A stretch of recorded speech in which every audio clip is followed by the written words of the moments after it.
வருஷமா 3 பேருடைய டிஃபன் பாக்ஸ்லயும் ஒரே மாதிரி சோறு தான் வந்திருக்கு. ஒருத்தன் டப்பா திறந்தா இட்லி, ஒருத்தன் டப்பா திறந்தா தரி சாதம் சார், ஒருத்தன் டப்பா திறந்தா சப்பாத்தி. 10 வருஷமா இதை சாப்பிட்டு 3 பேரும் முடிவு பண்ணானுங்க, 10 நாள் டைம் கொடுப்போம்டா வீட்டில் இருக்கிற பொண்டாட்டிகளுக்கு. இதுங்க டிஃபனை மாத்தலைன்னா 10வது மாடியிலேருந்து குச்சிடுறதுடா. 10வது நாள் வெயிட் பண்ணிட்டே இருக்காங்க. டப்பா திறந்து பார்த்தா அதே இட்லி, அதே தயிர் சாதம், அதே சப்பாத்தி. 3 பேரும் போனானுங்க, டொமு டொமு டொமு டொமுன்னு விழுந்துட்டாங்க. ஆஸ்பத்திரியில் இருக்கிறாங்க 3 பேரும். 3 பேருடைய வீட்லையும் வைஃபுங்க ஓடி போய் இட்லி மேலே விழுந்து அழுவுது. இப்படி நிஜமாவே செத்து போவேன்னு தெரிஞ்சிருந்தா இட்லிக்கு பதிலாக தோசை போட்டு தந்திருப்பேனே.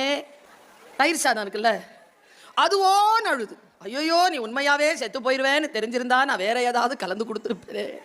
ஆனால் இந்த சப்பாத்தி மட்டும் டெட் பாடியை முறைச்சி பார்த்துட்டு நிற்குது. நர்ஸு கேட்குது, நீ அழுவலியான்னு. இல்லை, அந்த 2 பேர் அழுகுறது ஓகே, ஏன்னா அவங்க சமைக்கிறாங்க. இந்த ஆள் தானே காலையில் எழுந்திரிச்சு சப்பாத்தி மாவு பிசைஞ்சு இந்த ஆள் தானே சப்பாத்தி போடுவான், இந்த ஆள் ஏன் குதிச்சான்னு யோசிக்கிறேன்னு.